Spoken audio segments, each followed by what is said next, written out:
तो अभी हम ये समझेंगे कि परम शांति का मीनिंग क्या है, परम शांति का अर्थ क्या है, क्यों हम परम शांति को बार बार याद कर रहे हैं और हमें क्यों परम शांति को याद करना चाहिए। तो देखिए, अब अगर आप देखें तो आत्मा का जो स्वरूप है वो है सत्य चित्त आनंद स्वरूप।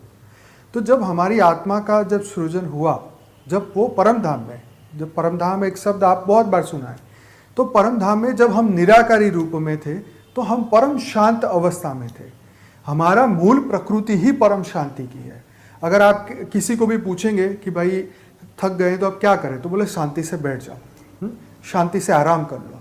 तो हर जगह शांति यूज की जाती है और परम धाम में वो परम शांति यूज की जाती है। तो हमारी आत्मा का मूल स्वरूप ही परम शांति है, हमारी आत्मा का स्वरूप ही परम शांति है और हम जो आत्मा की जो पावर है वो भी परम शांति की है। तो बापूजी ने ये हमें मंत्र दिया, बेहद की परम परम महाशांति है, महाशांति है, महाशांति है, लेकिन इसको शॉर्ट में हम परम शांति बोलते हैं। तो हमारी आत्मा का मूल स्वरूप ही परम शांति का है, तो हम उसको याद कराना चाहते हैं।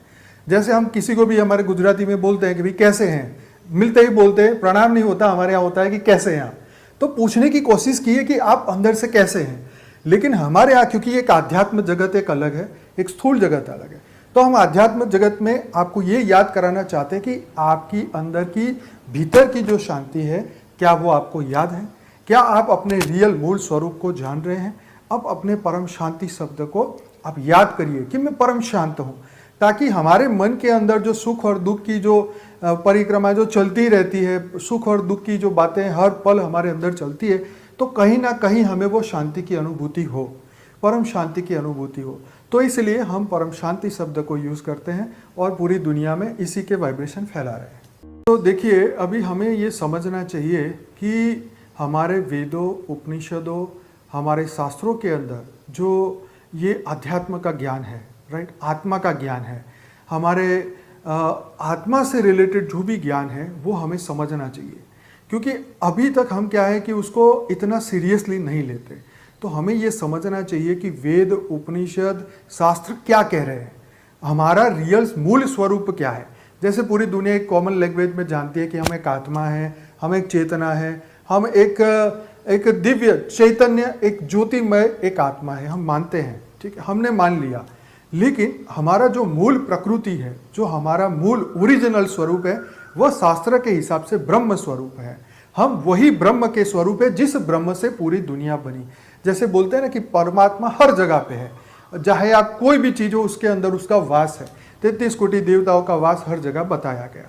तो ये आपको ये समझाने की यहाँ कोशिश की जा रही है कि हमारा जो मूल स्वरूप है वो परमात्मा का ही स्वरूप है। हम सभी परम परम परम आत्मा ही है, हम सब ब्रह्म स्वरूप आत्मा है। इसीलिए कहा शिवोहम अहम ब्रह्मास्मि, मैं ही ब्रह्म हूं। तो ये वेदों का अल्टीमेट नॉलेज है, इससे आगे कुछ नहीं है। आखिर में अगर आप कितने भी वेद पुराण शास्त्र पढ़ेंगे, आपको यही बात समझ में आएगी कि हमें बनना ब्रह्म स्वरूप ही है। तो ब्रह्म स्वरूप को याद कैसे करें, तो वेदों में इसलिए अहम ब्रह्मास्मि स्वरूप बताया गया। लेकिन सिर्फ ये बोलने से कि शिवोहम अहम ब्रह्मास्मि, शिवोहम सर्वोहम, ये बोलने से कि मैं शिव हूँ, आप भी शिव हो, सभी शिव हैं, ये बोलने से ये इतना इनफ नहीं है, इतना सेटिस्फाइड नहीं है। इसको हमें मीनिंग में भीतर से अंदर लेना पड़ेगा, समझना पड़ेगा कि रियल में हमारा आत्मा का स्वरूप शिव स्वरूप है।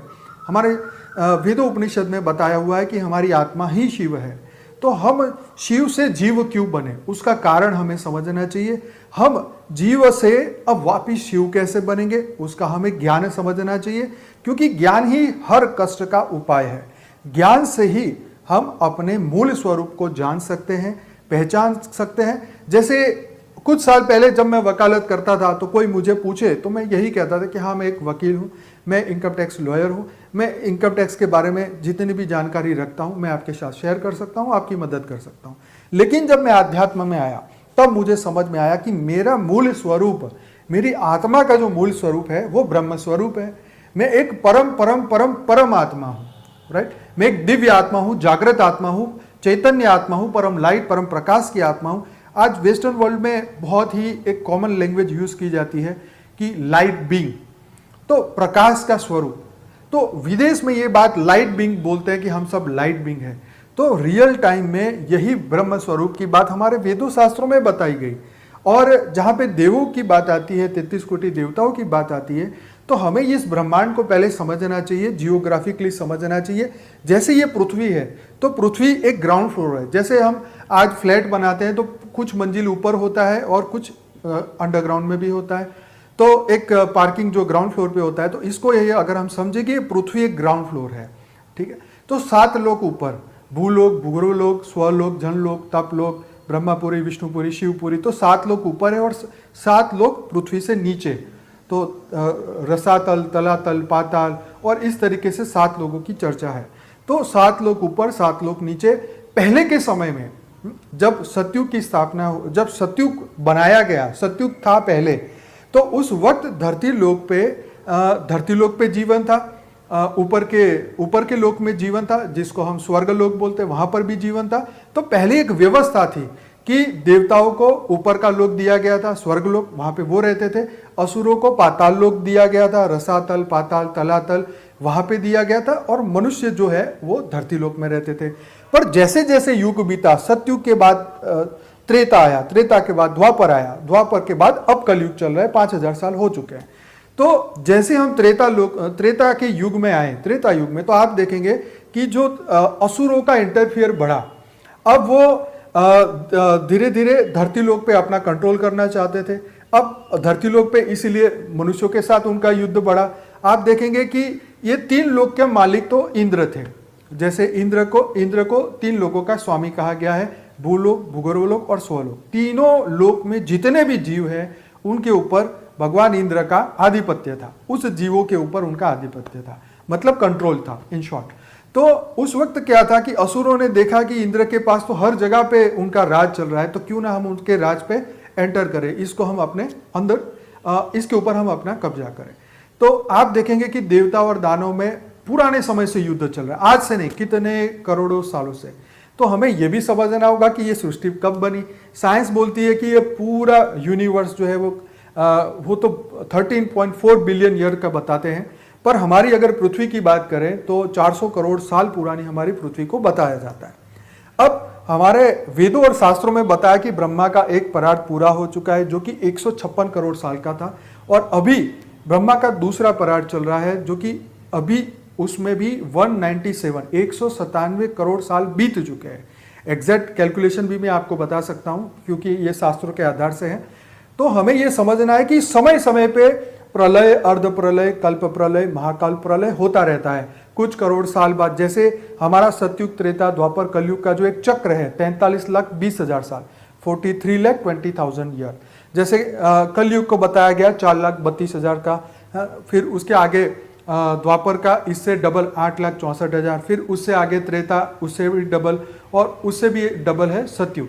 तो इस चारों का, 4 युग का एक चतुर्युग होता है, एक चक्र होता है, तो उसका 43,20,000 साल होते हैं। तो जब ये धरती पे इतने साल बीत जाते हैं तो सबसे पहले एक प्रलय होता है। तो आप देखते हैं कि प्रलय की कल्पना देखते हैं, प्रलय के आप बहुत सारे अपने वीडियो में देखे होगा कि प्रलय में क्या होता है। तो सिर्फ प्रलय होता है तो धरती लोक पे होता है, ये मनुष्य लोक में होता है, ठीक है। फिर उसका अलग अलग हमारे शास्त्रों में बताया कि जब कल्प प्रलय होता है तो 3 लोक खत्म हो जाते हैं। प्रलय में सिर्फ धरती लोक खत्म होता है, क्योंकि उसके बाद फिर रचना होती है, फिर शुरुआत होती है। तो कल्प प्रलय के अंदर 3 लोक खत्म होते हैं। फिर उसके आगे महाकाल प्रलय, तो उसके अंदर पूरे ब्रह्मांड, गैलेक्सियां, बहुत कुछ फिर खत्म हो जाता है, वाइंड अप होता है। तो बापूजी ने यह भी समझाया कि शिव ने इस ब्रह्मांड को रचा, जो इससे भी बड़ा महाब्रह्मांड है उसको महाशिव के द्वारा रचा गया।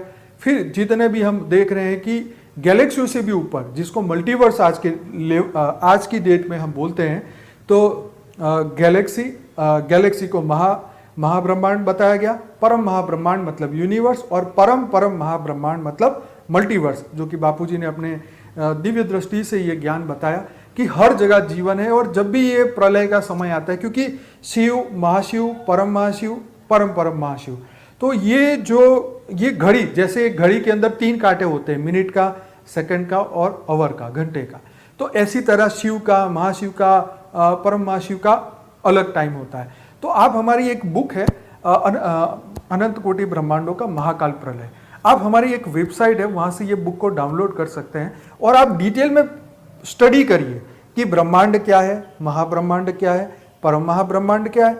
और इसके अंदर पूरा कैलकुलेशन शास्त्रों के आधार से बताया कि धरती पे कितना समय होता है, तब क्या होता है, उस वक्त धरती पे जो मनुष्य होता है उनका भी क्या होता है, अगर उनका शरीर नहीं भी रहता तो उनकी आत्माओं का क्या होता है, जब उनकी आत्मा महाप्रलय के समय पे उनका क्या होता है, कल्प प्रलय के समय पे उनका क्या होता है। और जिनके पास ज्ञान है, जो ब्रह्म स्वरूप बन चुके हैं, तो अंतिम समय में वो ब्रह्म समान बन के उनके अंदर समा जाते हैं।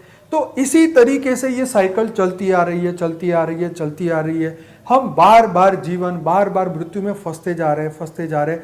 और इससे ऊपर जाने का रास्ता हम जान नहीं सकते। हाँ, जान सकते हैं, लेकिन मानना, जानना और उसके ऊपर पुरुषार्थ करना, मतलब अभ्यास करना, आत्म स्वरूप का अभ्यास करना। क्योंकि हमारा मूल स्वरूप तो शरीर है ही नहीं, क्योंकि ये अनंत बार शरीर मिला है, अनंत बार रिश्ते नाते बदले हैं, अनंत बार नए माँ बाप, अनंत बार नए बच्चे, अनंत बार भाई बहन, कितनी बार बदल चुका है। अगर आप सोचिए कि मनुष्य का धरती लोक पे 100 साल का आयुष्य है, तो आप सोचिए कि इस धरती लोक पे मनुष्य के कितने जन्म हुए होंगे, राइट। तो ये समझना एकदम जरूरी है कि हमने कितनी बार जन्म लिया, कितनी बार मृत्यु हुआ। और अब जो कि परिवर्तन का समय बापूजी ने बताया, तो स्व परिवर्तन से विश्व परिवर्तन का समय।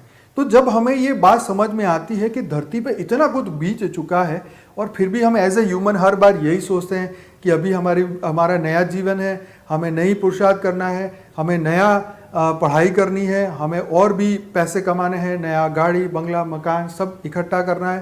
तो ये भौतिक जगत की हमने कमाई इतनी सारी की, इतनी सारी की, इतनी सारी की, लेकिन आध्यात्म की ज्ञान, ये रियल ज्ञान जो है आध्यात्म का, यही हमारी कमाई है और यही हमारे साथ जाने वाला है। क्योंकि 5 तत्व की कोई भी चीज ऊपर जा नहीं सकती और वो यहीं की यहीं रहने वाली है। तो जाएगा क्या? तो तुम्हारे भीतर जो ज्ञान है वो तुम्हारे साथ जाने वाला है। अब देखें कि किसी का मृत्यु होता है तो आपको पता है कि 13 दिन तक उनके घर में गीता, रामायण और बहुत सारी जो भी उनमें श्रद्धा है उनकी किताबें पढ़ी जाती है, मंत्रोच्चार वहाँ पे होता है, ब्राह्मण द्वारा वहाँ पे वेद उपनिषद पाठ कराए जाते हैं। क्यों कराए जाते हैं? क्योंकि वो मृतक आत्मा वहाँ पे रह के उसको सुनती है। जो जीवन के दौरान उनको समय नहीं मिला, उस समय जो जा चुका है उसके हाथ से, फिर भी उसको मौका दिया जाता है कि इसको सुने, अपने आप को बदले और इस माया की दुनिया से ऊपर जाए। तो अब आपको ये भी समझना होगा कि माया की दुनिया क्या है। तो बहुत सारी बातें हैं, बहुत सारा ज्ञान है, आपको थोड़ा और समय देना पड़ेगा। यस, तो इसी तरीके से जो है आपको धीरे धीरे आपको आगे बढ़ना होगा आध्यात्म के ज्ञान में, समझने के लिए कि मैं कौन हूँ, कहाँ से आया हूँ, क्यों आया हूँ, कितना समय धरती पे मैं आ चुका हूँ और क्या मैं कब तक आता रहूँगा। क्योंकि जब तक तो दुनिया मस्त है तब तक तो सब एकदम कोई टेंशन फ्री, अपना खा पिया मस्त रहे, जीवन मस्त तरीके से गुजर गया। लेकिन जब समय, जैसे अभी कुछ 2 साल पहले कोरोना का समय, आपने फर्स्ट वेव देखी, सेकंड वेव देखी, थर्ड वेव देखी। तो पहली वेव थी तब पूरी दुनिया के अंदर गजब का भय था, एक माहौल ऐसा था कि अब कोई पता नहीं कैसे जिए, ना तो गाड़ी काम आ रही थी, ना तो बंगले काम आ रहे थे, ना तो कुछ काम आ रहा था। तो उस वक्त उनके पास एक मौका था कि अपने आप को पहचाने, अपने आप को जाने। एक ऐसा कुदरत ने एक एनवायरनमेंट खड़ा किया कि अब सब फ्री है, सब अपने घर में बैठे हैं, सबको ये जानना है कि अब क्या होगा, व्हाट नेक्स्ट। अगर ये शरीर छूट गया, अगर मेरा कुछ हो गया तो मेरा क्या होगा, मेरे बच्चों का क्या होगा। तो ये बहुत सारे क्वेश्चनों के साथ उन्होंने अपनी स्पिरिचुअल जर्नी शुरू कर दी। तो कहने का मकसद ये है कि मनुष्य के जीवन में एक ऐसा मौका उसको मिलता है, जैसे उसका कोई नियर एंड डियर का जब डेथ होता है तो वो सोच में पड़ता है कि भाई अब क्या, वो कहाँ गया होंगे, इतने साल तक जो हमारे साथ थे अचानक कैसे गायब हो गए, कैसे वो आत्मा वो कहाँ होगी, क्या कर रही होगी। तो हम फिर शास्त्रों का सहारा लेते हैं। शास्त्रों में बताया कि धरती लोक से लेके यमपुरी, तो इसके बीच में हमें 16 पुरी मतलब 16 शहरों को क्रॉस करना होता है।